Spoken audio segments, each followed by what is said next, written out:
and welcome to Washington Talk. I'm Eun Cho. North Korea fired more missiles, including an intermediate range that could reach Guam. North Korea also flew warplanes near its border with South Korea. In a show of strength, the U.S. returned an aircraft carrier to the region and held joint drills with South Korea and Japan bilaterally and trilaterally. Today, we'll discuss the U.S. strategy in dealing with North Korea's latest provocation.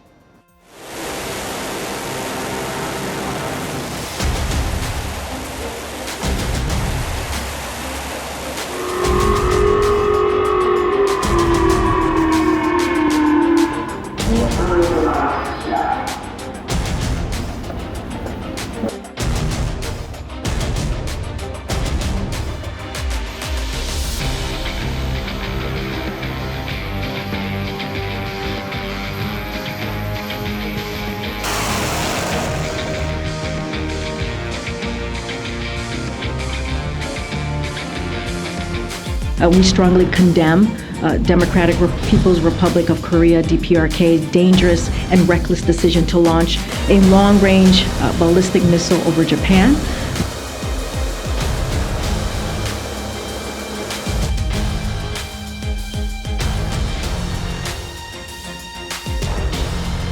Has been unprovoked. We won't tolerate any country blaming our defensive actions to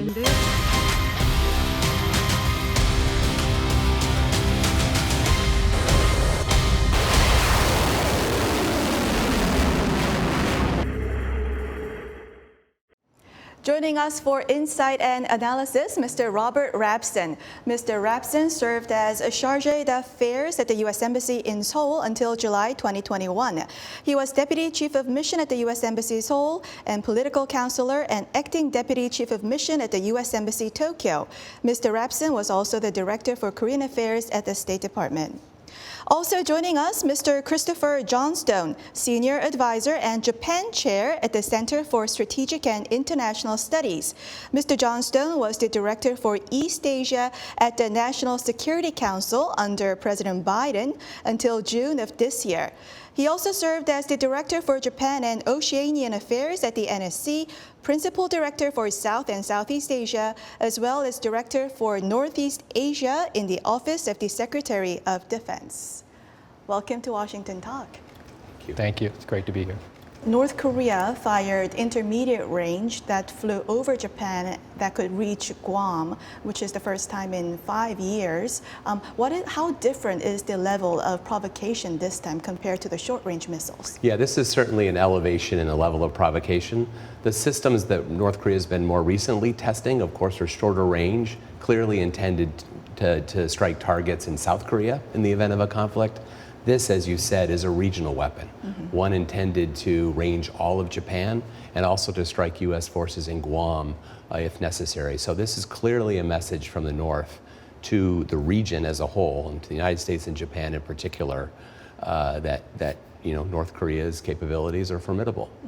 And Mr. Rapson, so in the event of this intermediate range, USS Ronald Reagan was returned to the region. And given the fact that Reagan battle group can attack anywhere inside North Korea at will, what is the message to North Korea from the U.S. side?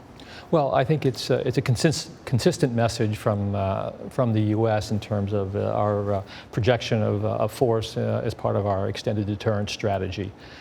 The Reagan represents symbolic but a very powerful asset that the U.S. possesses that it can deploy in the region at moment's notice, and it sends a very strong message, a message that North Korea is well familiar with, but it needs reiteration at these points in time where the North is rattling the cages a bit with their provocations of short-range and intermediate-range ballistic missiles.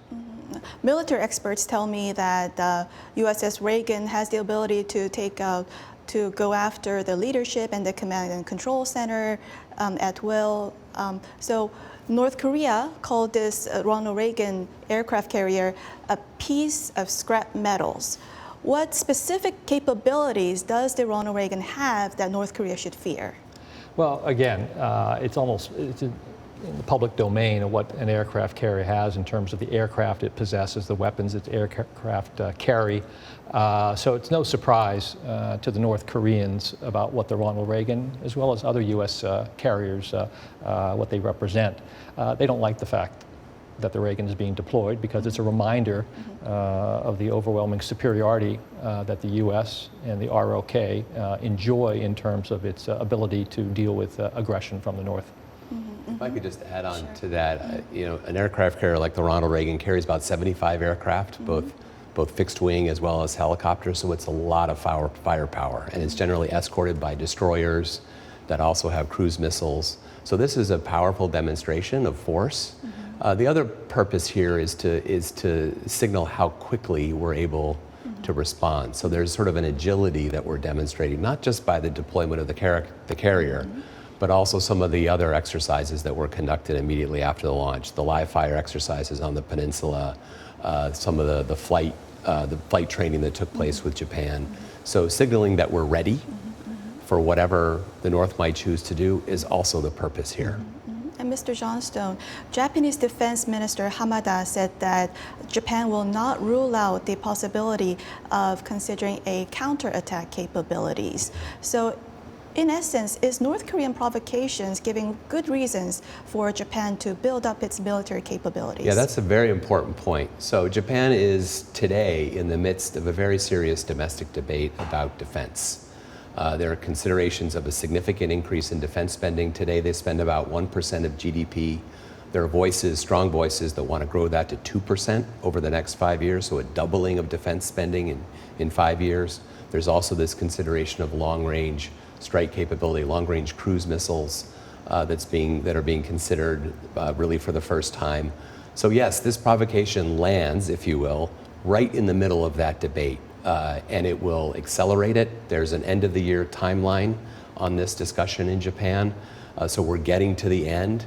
And this will definitely contribute to the discussion about what does Japan need to be able to defend itself, both alone and with the United States. And Mr. Rapson, South Korea says that Japan should keep the spirit of its pacifist constitution, and South Korea will likely be sensitive to rapid buildup of Japanese military capabilities. In which case, how do you think the United States should play a role between Japan and South Korea in this midst of process of Japan building up its military capabilities? Well, certainly the U.S. has a prominent, maybe a predominant role on the security front with both countries, and we have treaty alliances with each, and each with their own requirements as to what the relationship should be and the level of defense commitment. In Japan, of course, it's for them to decide the external threats and the response to that's needed. This debate that Chris has referred to has been going on for a long time. It was a focal point for former Prime Minister Abe to amend the Constitution, as well as to raise the defense budget to respond to the growing challenges, not only in the region, but globally. So yes, Korea may be sensitive to what the Japanese may be doing, but it's for each country to determine on its own what the level of spending and the type of defense posture it needs to take. So I can appreciate why the Koreans are saying that, but I don't think it really it will hold much in terms of influencing Japan or even the United States, because I think what we're looking for are two allies to grow out their defense capabilities in ways that support our longer-term security objectives. And Mr. Johnstone, you were at the NSC, were East Asia Director, when Prime Minister Kishida and President Biden held a phone conversation earlier this year, and also when President Biden visited Japan and South Korea. When they held a phone conversation, it is reported that President Biden expressed support for Japan's buildup of military capabilities. So how does the U.S. view this, Japan's desire to build up its military? Yeah, President Biden did express support for Prime Minister Kishida's intentions in this, and Prime Minister Kishida made a very sort of strong commitment about the intent to grow Japan's defense budget. Look, I think a few years ago, maybe 10 years ago, when I first came to the Pentagon, the idea of a Japan with this kind of defense capability might have been the subject of more debate inside Washington circles. Now I think there's a strong consensus that a strong Japan, a capable Japan, is in the U.S. interest and is good for regional stability. I think a strong Japan can contribute to deterrence, both against the North Korean threat, but also against some of the challenges we can foresee with China. There's also now the Russia factor in East Asia that has to be considered. So times have changed. The strategic environment has changed, and I think there's a real openness and support for the trajectory that Japan is on. And Mr. Rapson, in the face of North Korean missile provocations, President Yoon Suk-yeol of South Korea and Prime Minister Kishida held a phone conversation and vowed to work together closely to act sternly against North Korea. How long awaited and important is this latest development? It's obviously important. It's really the first substantive engagement that the two leaders have had on an issue of consequence, security in the face of belligerence and provocation from North Korea. So the fact that they've had this conversation, there's a commonality of interest, is great for the security piece, but also we would hope and expect that there would be a bit of this rapprochement to maybe filter into other aspects of the relationship. Of course, it's not a proxy for getting at those other issues between the two countries, history issues, geographical issues. Those need to be resolved if the relationship is going to realize its full potential, but it's a great start and nowhere more important than on security issues. But there's still a ladder to go up here as this cooperation fleshes out. And Mr. Johnstone, one issue that the two leaders didn't specify in the phone conversation was GSOMIA. What are some specific benefits Japan and South Korea can get through GSOMIA? Yeah, so GSOMIA, a General Security of Military Information Agreement, basically creates a legal structure that allows two governments to share classified information. It doesn't require any government to do anything. It simply creates the structure, the legal framework to enable them to do so when the political will is there. So it's a very significant agreement. I think it's very important. It enables Japan and South Korea to share information in times of crisis. It enables the three of us with the United States to work much more closely together in a seamless way. And Mr. Rapson, you were Deputy Chief of Mission back in 2019 when President Moon first said South Korea could stop GSOMIA. And what was the level of frustration from the U.S. side, and what kind of conversation did you have with South Korean officials? Well, there indeed was a high level of concern that the frictions and tensions in the Korea-Japan relationship were now spilling into the security area in tangible ways. And we didn't see that as a very helpful development. So we, in diplomatic channels, we had conversations with Korea to also better understand why they were taking or considering this step, but also to remind them of the overall security concerns and opportunities here that GSOMIA presents, and the opportunities lost if indeed Korea jettisoned or canceled the GSOMIA agreement. So in the end, I think when they were balancing all the factors here, it was decided, yes, we'll keep the GSOMIA framework in place, but as Mr. Johnson and Chris just said, it's up to both countries to decide what types of information, or if any information, to share in these channels, but the structure remains and is in place as we go forward. So in the case of Korean emergency, a big question would be, would Japanese self-defense forces be deployed to the Korean Peninsula? What is U.S. idea on that? Yeah, I don't see that. I don't think that's part of our plan. We certainly have very detailed plans for a fight with North Korea that we've worked out with the Korean government, and we train on that plan all the time. This, of course, is part of the overall UN command approach, where other nations do participate and are part of that process. Japan is not part of the UN command, so there's no plan for boots on the ground for Japanese forces to be deployed in the fight. Although in the airspaces, in the sea spaces around Korea, where Japan has obligations to defend U.S. vessels and aircraft in carrying out their mission, we would see Japanese activity. The only instance where I could see possibly Japanese forces or personnel being deployed to Korea would be in the operations to evacuate third country nationals, in Japan's case, Japanese citizens who live in Korea. There would be a massive effort to evacuate Japanese as well as many other nationalities who reside in Korea. But that's the only instance I can see where Japanese assets and personnel might be temporarily deployed to help with that evacuation process. And that's another important point, that because Japan would be a key location for the evacuation of civilians, non-combatants from the Korean Peninsula. The plan is for many thousands of such people to come to locations in Japan. So again, there's just inherently a Japanese role in the event of a contingency, and that's why this coordination is so important. But just as Rob said, there's no vision of actual boots on the ground. Well, I want to change subjects now and talk about the latest UN Security Council meeting, emergency meeting on North Korean missile launches.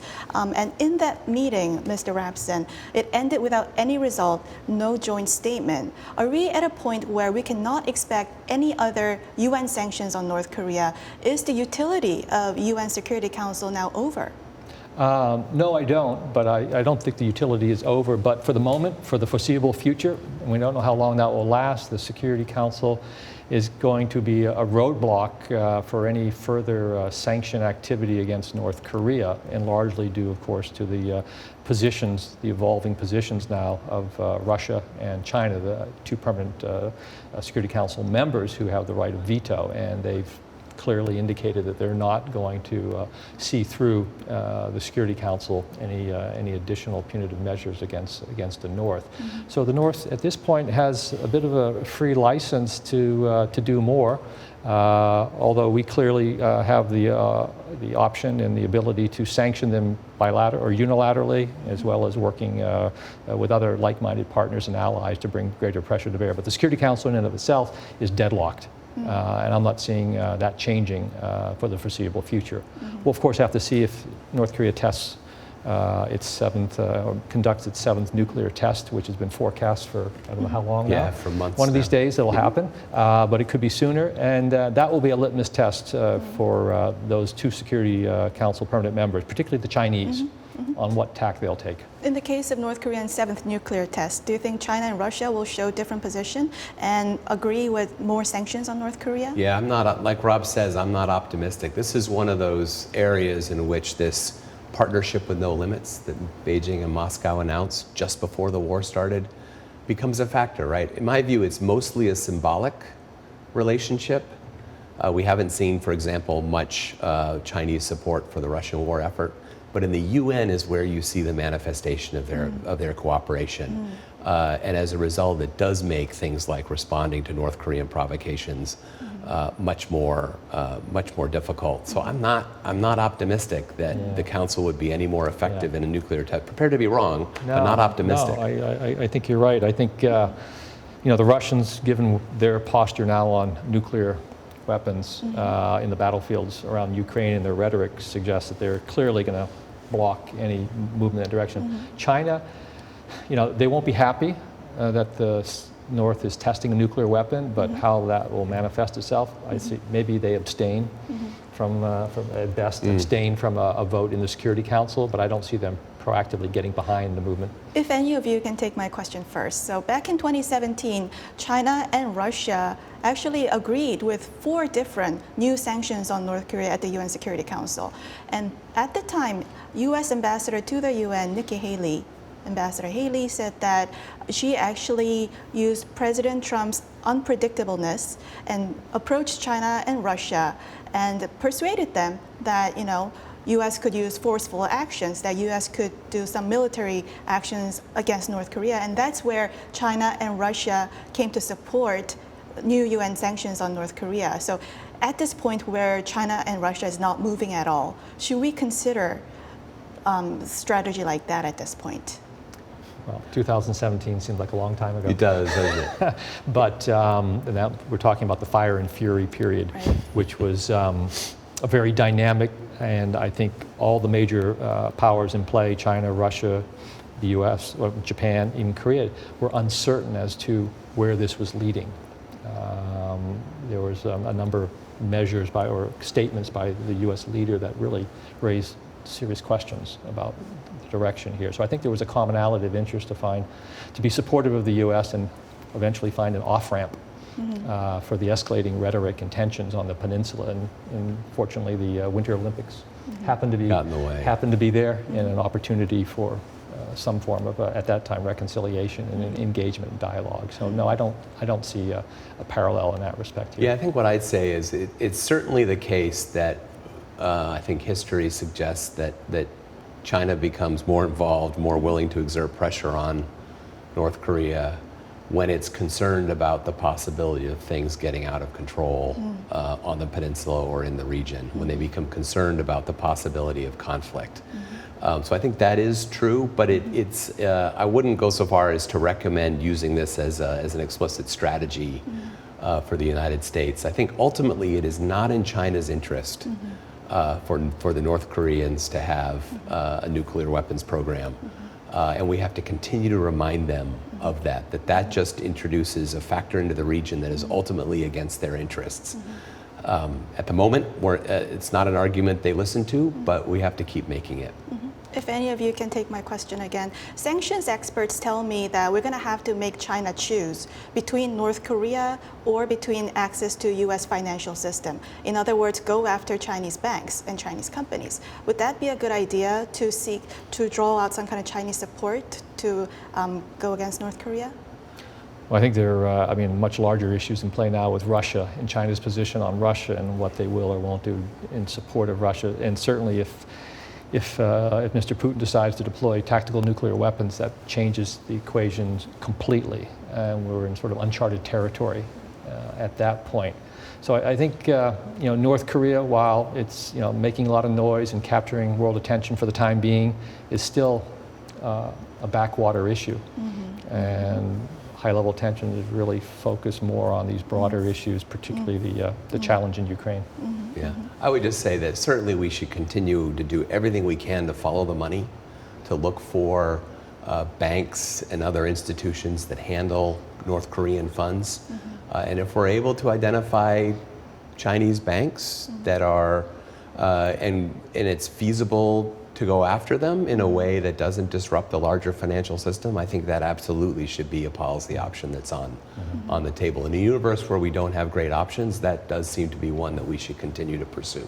Sanctions' ability to produce the results we want have been greatly diminished. China is no longer policing the border in ways that are helpful. Russia, of course, is now talking about perhaps purchasing weapons from North Korea. And North Korea has just gone through the COVID period where they self-imposed their own set of sanctions, which were in many respects far worse than anything we've been able to do to them over the past decade. So the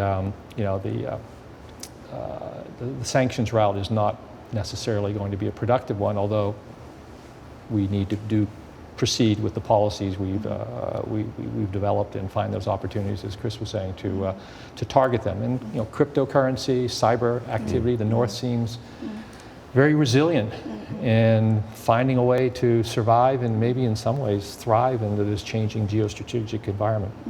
And just on a final note, other than sanctions, what other measures, what other toolbox do we have in the toolbox for the United States against North Korea's continued provocations? Yeah, I view this mostly as a deterrence issue at this point. I mean, we now are approaching 30 years of attempting to deal with a North Korean nuclear program. I can assure you from my time in government, and I'm sure Rob would agree, every option has been explored exhaustively over multiple administrations. And different approaches have been tried. I think the most realistic thing to do at this stage is to strengthen deterrence, and that means strengthening U.S. force posture in the region, deepening that cooperation between the U.S., Japan, and South Korea, the strengthening of Japan's own capabilities, the strengthening and modernization of South Korean capabilities. At the end of the day, it's not in North Korea's interest to initiate a conflict that it has no way to win. And I think the best way to deal with the problem is to remind them of that sort of every day with how we operate. Well, that's all for today. Mr. Rapson, Mr. Johnstone, thank you very much for joining us. Thank you. Thank you. Great to be here. Thanks. All right, and that's all we have for today. Thank you for watching. We'll be back next week with U.S. experts to discuss the two Koreas and the region right here from Washington.